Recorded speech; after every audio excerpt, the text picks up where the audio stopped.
नमस्कार, Hindustan total times में आप सभी का स्वागत है और आज हम मौजूद हैं आसमा सोशल नर्सिंग और यहाँ हम मुलाकात करेंगे डॉक्टर विवेश राज तिवारी जी, बाल रोग विशेषज्ञ वाराणसी से हैं और इनसे हम जानना चाहेंगे बच्चों में क्या अस्थमा रोग होता है? अगर हाँ, तो इसके लक्षण, बचाव व उपचार क्या हैं? नमस्कार, मैं डॉक्टर विवेश राज तिवारी।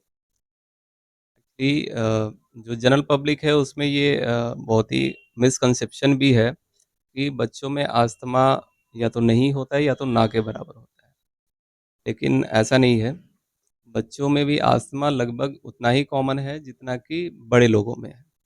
इसका लगभग एक इंसिडेंस अगर हम लोग बोले तो 8 से 10% इंसिडेंस होता है बच्चों में और बड़ों में भी लगभग उतना ही होता है। दूसरी बात है कि इसके क्या-क्या लक्षण होते हैं? तो लक्षण ऑलमोस्ट जो हमारे एडल्ट्स में होते हैं, वही बच्चों में भी होते हैं।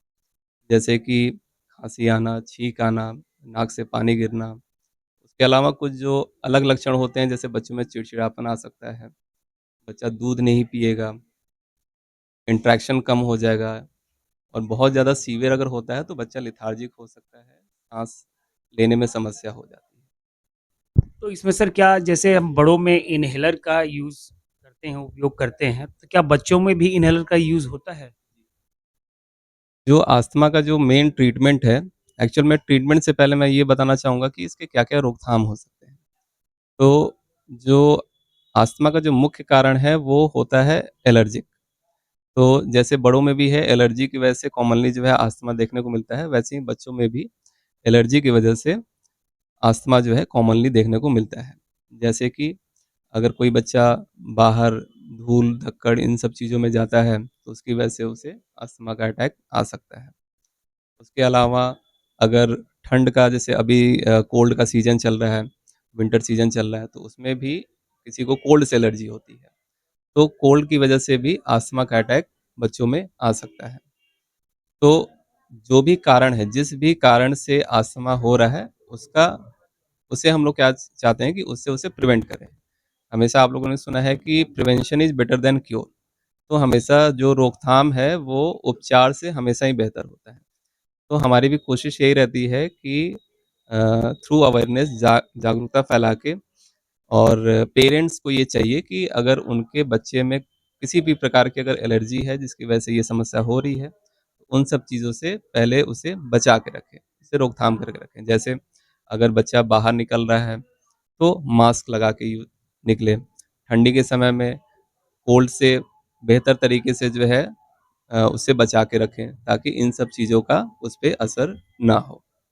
इसके अलावा कभी-कभी किसी फूड पार्टिकल या किसी भी चीज़ों से एलर्जी हो सकती है। ख़ास करके जो घरों में या आस-पास पेट्स होते हैं, जो पालतू जानवर होते हैं, जैसे कुत्ता है, बिल्ली है, गाय है, भैंस है, इनके भी संपर्क में आने से वो एलर्जिक रिएक्शन स्टार्ट हो सकता है और उसकी वजह से जो अस्थमा का अटैक है, वो आ सकता है। तो ऐसे बच्चों में इन चीज़ों से उन्हें दूर रखने की सलाह दी जाती है। दूसरी चीज़ जो बात आती है उपचार की, तो वही जैसे मैंने पहले बताया कि सबसे पहले हम लोग चाहते हैं कि इसका रोकथाम करें, कि ये इसके सिम्पटम्स और अटैक जो है वो ना आए। लेकिन फिर भी कितना भी करने के बाद से हो सकता है कि बच्चे को उसके सिम्पटम्स आ जाएँ। तो उसके लिए ज़रूरी है कि आप तुरंत चिकित्सकीय सलाह लें। जाके जो भी आपके डॉक्टर्स हैं, पीडियाट्रिशियन हैं, उनसे जाके संपर्क करें, क्योंकि अस्थमा का असेसमेंट बहुत ही ज़रूरी है। एक प्रॉपर असेसमेंट के साथ ही उसकी डायग्नोसिस बनाना और कन्फर्मेटरी डायग्नोसिस बहुत ही ज़रूरी है। तो जो डायग्नोसिस है वो हमेशा क्लिनिकल सिम्पटम्स और कुछ इन्वेस्टिगेशंस के बेस पे हम लोग करते हैं। और डिपेंड्स करता है कि बच्चे का जो अस्थमा है वो कितना सीवियर है। तो उसे हम लोग अलग-अलग कैटेगरी में बाँटते हैं, जैसे मॉडरेट है, सीवियर है और लाइफ थ्रेटनिंग अस्थमा होते हैं। तो क्लिनिकल बेसिस पे और कुछ इन्वेस्टिगेशन के थ्रू हम लोग उसे कैटेगराइज़ करते हैं और उसके अकॉर्डिंग हम लोग ट्रीटमेंट देते हैं। ट्रीटमेंट में जो आपने कॉमनली देखा भी होगा, सुना भी होगा कि जैसे एडल्ट्स में भी, बड़े लोगों में भी इन्हेलर जिसको पंप भी बोलते हैं, उसका लोग यूज़ करते हैं। ख़ास करके जिसमें अस्थमा का अटैक होता है, उस समय उस पंप का यूज़ ज़्यादा ज़रूरी होता है। तो ऐसे लोगों को सलाह भी दी दी जाती है कि हमेशा वो इन्हेलर अपने साथ रखें। तो ये ज़रूरी है कि जो भी उसका ट्रीटमेंट है, ट्रीटमेंट मोडालिटी है, जो भी आपको दिया गया है, उसे आप बिल्कुल उसी तरीके से फ़ॉलो करें जैसे आपके डॉक्टर ने आपको एडवाइस किया है। दूसरी चीज़ ये है कि ये जनरल पॉपुलेशन में ये एक भ्रांति भी है कि जो ये पंप या इन्हेलर है उसकी आदत लग सकती है। या आगे चल के हमारे बच्चे को फिर वो हमेशा के लिए लाइफ़ टाइम यूज़ करना पड़ सकता है। लेकिन ऐसा बिल्कुल नहीं है, क्योंकि अगर अस्थमा के शुरुआती लक्षण में ही, शुरुआती स्टेज में ही अगर हम लोग ये ट्रीटमेंट स्टार्ट करते हैं, तो वो पूरी तरीके से सही भी हो सकता है। क्योंकि अस्थमा का भी एक फ़ेज़ होता है, इनिशियल फ़ेज़ जो होता है वो रिवर्सिबल फ़ेज़ होता है, कि अगर आपने उसमें समय रहते ट्रीटमेंट स्टार्ट कर लिया, इन्हेलर एंड ऑल जो भी चीज़ें हैं, उससे वो पूरी तरह से रिवर्ट बैक कर जाता है, मतलब कि पूरी तरह से नॉर्मलाइज़ कर जाता है। लेकिन अगर इसे नेग्लेक्ट कर दिया गया, तो वो कभी हो सकता है कि आगे जाके वो इर्रिवर्सिबल स्टेज में चला जाए। दूसरी चीज़ ये है कि जो बड़े लोगों में और बच्चों में जो बेसिक जो अंतर होता है, कि हमेशा जो बच्चों में जो अस्थमा होती है, वो यूजुअली जैसे बच्चे बड़े होते हैं, वो पूरी तरह से सही भी हो जाता है। जो एलर्जी की समस्याएँ हैं, वो भी बहुत हद तक 17-18 ईयर क्रॉस करते-करते वो चीज़ें जो है नॉर्मलाइज़ भी कर जाती हैं।